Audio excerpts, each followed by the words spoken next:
Welcome to the Deep Dive. Today we're plunging into a really compelling narrative from Williams Sonoma's latest earnings call. It's kind of a story of impressive operational strength, strategic foresight, but now facing this ultimate test against escalating global tariffs. Our mission is to unpack how a company that seems to be, firing on all cylinders is strategizing to keep that momentum going when these external forces are really challenging its margins. It reveals a lot about their resilience. Absolutely. It's a fascinating setup. So let's kick things off with the headlines. Williams Sonoma delivered a genuinely exceptional quarter, right?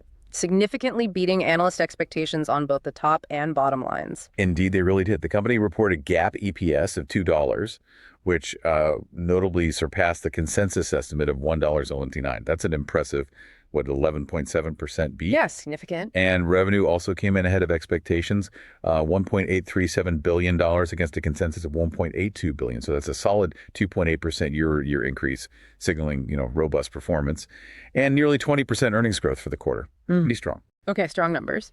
But what about the market's initial take? Did Wall Street celebrate? Well, it's interesting. Initially, yes. Shares saw a strong pre-market surge, trading up, I think, over 4%. Okay. But that early enthusiasm kind of tempered as the day went on. Yeah. Stock actually closed down for the day. Down after a beat like that. Yeah. It suggests a nuanced market reaction, carefully weighing the good news against some prevailing concerns, which we'll definitely explore, during this deep dive. Okay, let's unpack that divergence then. Beyond those headline numbers, what really stands out when we look at the core business performance this quarter? What's truly fascinating here is the broad-based strength across the entire portfolio. Comparable brand revenue growth was a robust 3.7%. 3.7%, wow. And impressively, all brands achieved positive comparable sales. So for you listening, this means sales at stores and online channels open for at least a year are showing consistent gains. For instance, Pottery Barn was up 1.1%, West Elm at 3.3%, and the flagship Williams Sonoma brand itself saw a 5.1% increase. That's its third consecutive quarter of positive comps. So consistent, broad-based growth. That's quite something, especially now. It absolutely is. And the story continues to impress. Pottery Barn Kids and Teen posted a 5.3% comparable sales increase. That's their sixth consecutive quarter of positive comps. 6 straight quarters. Okay. And Rejuvenation, one of their emerging brands, delivered its seventh consecutive quarter of double-digit comparable sales. A really strong indicator of sustained momentum there. Suggests it could be a significant growth driver for years to come. Double digits for 7 quarters. And even their business-to-business segment, that grew a solid 10% in Q2. Double-digit comps in both trade and contract. Okay, so it's definitely not a one-off performance. It's consistent growth pretty much across the board. But how did they fare on profitability with this kind of sales momentum? Profitability was another area of significant strength. Gross margin expanded by an impressive 220 basis points year over year. Came in at 47.1%. 47.1% gross margin. That's huge in retail. It is. And operating margin reached 17.9%, which is a 240 basis point improvement. Now, what's insightful here is how they did it in this environment. It wasn't just cost cutting. Right. This improvement was largely driven by a potent mix, really. Strategic price increases and higher full price selling.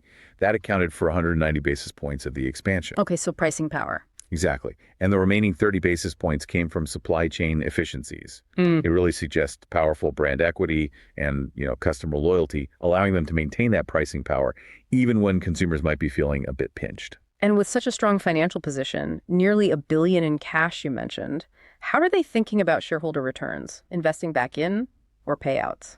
They're strategically doing both, which I think reflects immense confidence. So they ended the quarter with nearly $1 billion in cash, 0 outstanding debt. They call it a fortress balance sheet. Can't argue with that. And they returned a substantial $280 million to shareholders through buybacks and dividends in the quarter.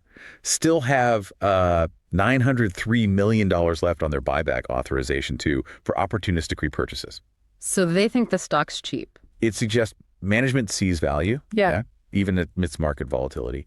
And notably, they increased their quarterly dividend again, up to $0.66 per share. That's a 16% year-over-year hike. Wow. And it marks their 16th consecutive year of increased dividend payouts. That really signals belief in their long-term growth and commitment to investors. Okay, so strong performance, strong balance sheet, returning cash. Given all that, what's their outlook for the rest of fiscal 25? Did they raise guidance? Yes, they did raise their top-line guidance for the full fiscal year, which, reflects that continued strength in customer response to their newness and innovation. Makes sense. They now expect full-year comparable brand revenue growth to be between 2% and 5%. That's up from the prior range of flat to 3%. Okay, significant bump. Yeah. And total net revenue guidance was also raised, now between 0.5% and 3.5%, up from their previous range of negative 1.5% to positive 1.5%. That's a pretty significant vote of confidence in their sales momentum, especially given, the macro environment. But you mentioned earlier the market's kind of tempered reaction despite this good news. Does that tie into the guidance too? It absolutely does. And this really raises an important question for investors. Despite raising that top-line outlook, management reiterated their full-year operating margin guidance, kept it at 17.4% to 17.8%. Ah, okay. So sales up, but margins staying put. Why? Exactly. And the reason they stated it directly is the escalating tariff environment. Basically, the flow-through benefit from higher revenues is being largely offset by these incremental tariff costs. They're explicitly giving themselves flexibility, they said, to protect growth and service amidst this uncertainty. It's a clear signal that tariffs are a major headwind they're grappling with. Okay, let's unpack this tariff situation then. What exactly are the new rates they're facing? How much has the landscape really changed since their last call? Well, it's changed quite dramatically, actually. Since the Q1 earnings call, the incremental tariff rate they're calculating has effectively doubled, moved from about 14% to now 28%. Doubled, wow. Yeah. And this includes significant increases across various regions and materials, like 30% on goods from China, 50% from India, 20% from Vietnam, an average of 18% for the rest of the world. Plus these 50% tariffs on steel, aluminum, and copper.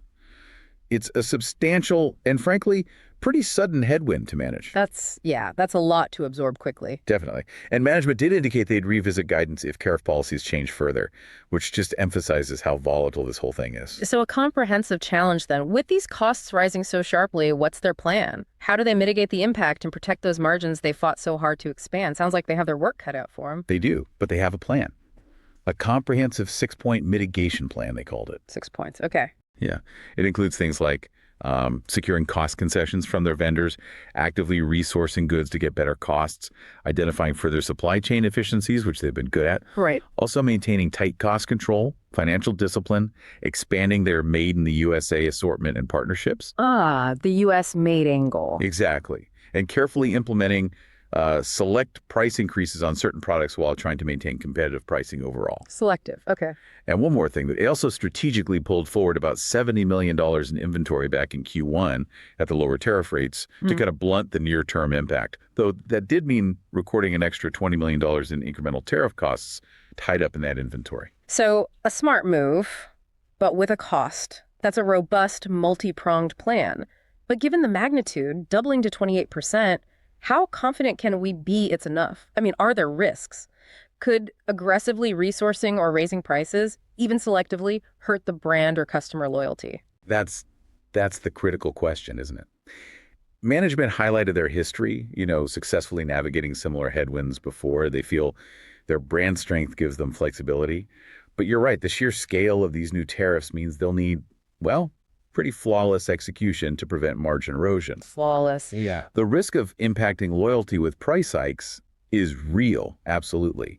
But their focus on select increases and staying competitive suggests, a cautious approach. Yeah.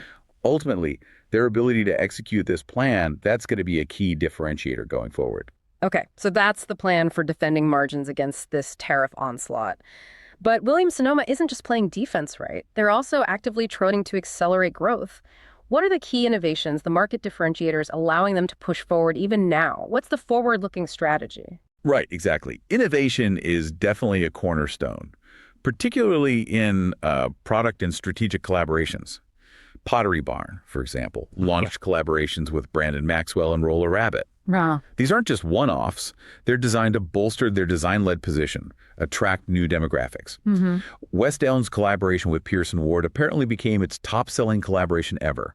Got widespread acclaim. That's a testament to its market appeal. Okay. And this constant flow of newness, particularly in furniture, is specifically driving strong performance, pushing them into positive furniture comps, even when the broader furniture market is, struggling. So newness is key, especially in furniture. Absolutely. Yeah. Even the Williams Sonoma brand is benefiting from, chef-driven collaborations, innovative product launches, bringing color and new tech into kitchens. And what about the newer brands or segments? Are they contributing significantly to this growth picture too? Oh, absolutely. They're becoming significant engines. The B2B segment we mentioned grew 10% in Q2, double-digit comps. They're leveraging their design expertise, their commercial-grade products, to capture those institutional clients. Right, the contract business. Exactly. And they strategically acquired the intellectual property of Dormify. The plan is to develop it as their 10th brand, expand their presence in that vital dorm space, tap into a younger demographic. Dormify, interesting move. Yeah, and emerging brands like Rejuvenation just keep powering ahead. 7th straight quarter of double-digit comps, remember. They're opening their 12th store in Nashville soon. They're positioning it as potentially their next billion-dollar brand. $1 billion from Rejuvenation, wow. That's the ambition. Plus, Mark and Graham saw ongoing growth in new baby and pet categories. Green Row delivered strong growth with vintage-inspired furniture. They're really broadening that lifestyle appeal across the board. Okay, I'm curious about technology. How is Williams Sonoma leveraging AI? Everyone talks about AI, but how are they actually using it for tangible results? Is it just buzz or is it real? This is where it gets really interesting, actually, and I think it sets them apart. Samir Hassan, their chief technology and digital officer, he was quite clear. Management views AI as an amplifier embedded across the business, not some standalone function or, a buzzword. That's amplifier. Okay, how? Their strategy focuses on 3 interconnected areas: enhancing the customer experience, optimizing the supply chain, and automating internal operations. Right, sounds comprehensive. Can you give us some specific examples? Where's the measurable impact? Certainly. For customer experience, they launched an AI-powered customer service assistant. Started with Pottery Barn Kids earlier this summer, now scaling it across all brands. Apparently, it's improving issue resolution rates, improving speed, and reducing costs. So a win-win for customers and associates. Okay, that's tangible. Yeah. They're also advancing next-gen digital design tools. And they're even preparing to launch something called a culinary companion, which sounds pretty intriguing. Culinary companion, okay. And in the supply chain, this is key. Their vertically integrated model gives them this unmatched control. It allows them to apply AI end-to-end for improved forecasting, inventory optimization, increasing delivery accuracy. That's a unique advantage in their industry. Right, that vertical integration pays off there. Definitely. And internally, their proprietary AI platform is driving, they say, meaningful efficiency gains in finance, HR, tech workflows. Samir really emphasized that their proprietary data, built over decades from their direct-to-consumer model, that's the fuel for their AI engine. Ah, the data moat. Exactly. This isn't just tech buzz. It's a critical differentiator. Right. Unlike many retailers who might rely on third-party data or, off-the-shelf solutions, Williams Sonoma's deep first-party data creates this defensible AI moat. It lets them extract unique efficiencies and insights that are just hard for competitors to replicate. It sounds like they're really using these tools not just to optimize, but to actively carve out market share, reinforce their competitive position in what's still a pretty fragmented industry. That's exactly right. Management highlights their ability to gain market share precisely because of that proprietary design. Their effective digital-first, but not digital-only omnichannel strategy, and of course, that resilient balance sheet. They are consistently outperforming the industry, which actually declined in Q2 overall. The industry declined? Yeah. So WSM is demonstrating this ability to shine even amidst a weak housing market, macroeconomic uncertainty. This isn't a company just waiting for the tide to turn. They're actively, creating their own current. Okay, so if we connect all this to the bigger picture, that market reaction, the cautiously bullish sentiment you mentioned, it starts to make more sense. It does. Investors are clearly acknowledging the company's strong fundamentals, the operational momentum, those positive comps, the margin expansion, but they're also pricing in this significant tariff discount, as you called it. The stock's journey, from that pre-market spike to closing down, it suggests the tariff path really tempered the exuberance, even with a strong beat and that raised top-line guidance. It's this interesting divergence between management confidence and market reaction. A puzzle for investors, really. So despite all the underlying positive news, the strong execution, the evolving tariff environment seems to be the primary swing factor here. What are the key catalysts investors should be watching over the next couple of quarters? What could close that tariff discount? There are a few critical points, I think. Firstly, obviously, any new tariff policy developments out of Washington, that'll be crucial. Management specifically said they'd revisit guidance if policies change. Okay, policy watch. Secondly, the effectiveness of their holiday merchandising and inventory turns. That'll be important, especially given that strategic inventory pull forward and how it impacts working capital through the peak season. Holiday execution, got it. And finally, investors will be keenly watching the margin cadence relative to that mid to high teens target they've set. And also, category read-throughs from peers, as furniture demand maybe starts to stabilize. But it really is a testament to the business that even with the weak housing market, high rates, they're posting these numbers, consistently outperforming and attributing their furniture strength to newness and product innovation, not some broader market lift. That's a significant differentiator. Absolutely. All right, let's talk strategy then. Now for our This Is Not Financial Advice segment, where we pitch an outrageous but maybe plausible trade idea based on today's call. All right, let's do it. For you listening, let's look at Williams Sonoma, ticker WSM. The market, it seems to me, might be handing us a bit of a gift here. It seems fixated solely on tariffs, kind of missing the forest for the trees. Yes, tariffs are a headwind, no doubt, but this management team has consistently shown they can execute even in really challenging environments. So, my contrarian play. Long WSM, short the noise. Long WSM, short the noise. Okay, tell me more. Here's the setup. WSM just beat on everything, right? Raised top-line guidance. Every single brand is posting positive comps. Their gross margin expansion is phenomenal, shows real pricing power, real efficiency. They've explicitly detailed that robust 6-point plan to mitigate tariffs, including resourcing, cost concessions. Plus, they strategically pulled forward inventory. A smart defensive move protects in-stock rates, smooths volatility. The market seems to be giving them zero credit for the underlying business strength and their proven ability to adapt. Okay, so the market's overly focused on the negative. What's the specific trade idea? My idea is a bull call spread targeting Q4 earnings. Now, for those less familiar, this is an option strategy. It offers defined risk, lets you capitalize on a specific upward move rather than buying the stock outright. Defined risk, okay. So the idea is buy the WSM November 200 call and simultaneously sell the WSM November 215 call. Why? Well, the stock closed yesterday around $192, well below where I think it should be trading given this beat and raise. This spread offers that defined risk, and it capitalizes on a potential rebound if or when the market realizes tariffs are manageable, not catastrophic, for a best-in-class operator like WSM.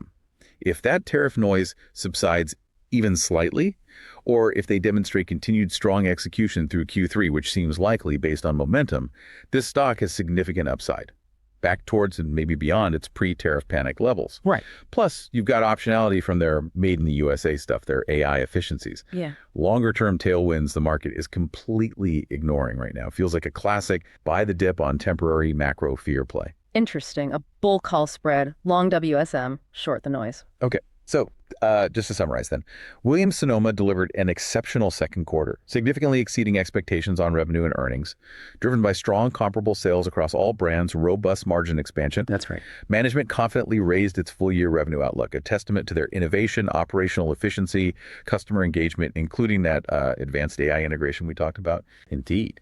And while the company reiterated its operating margin guidance due to that unavoidable impact of escalating tariffs, it has clear demonstrated mitigation plans in place. But despite these strong underlying fundamentals, the market reacted negatively, mostly on those tariff concerns, creating that intriguing divergence we discussed, that gap between operational reality and market sentiment. Right. And just a reminder, this deep dive is for informational purposes only. It does not constitute financial advice. We definitely encourage all you listeners to conduct your own thorough research and analysis. So what stands out to you from this call? We'd love to hear your feedback, your insights. Reach out on social media or our website. Absolutely. Until next time, keep digging into those numbers. And remember, understanding the full picture, beyond just the immediate headlines, and really appreciating the strategic underpinnings of a company's performance. Yeah. Well, that's where the real long-term value often lies.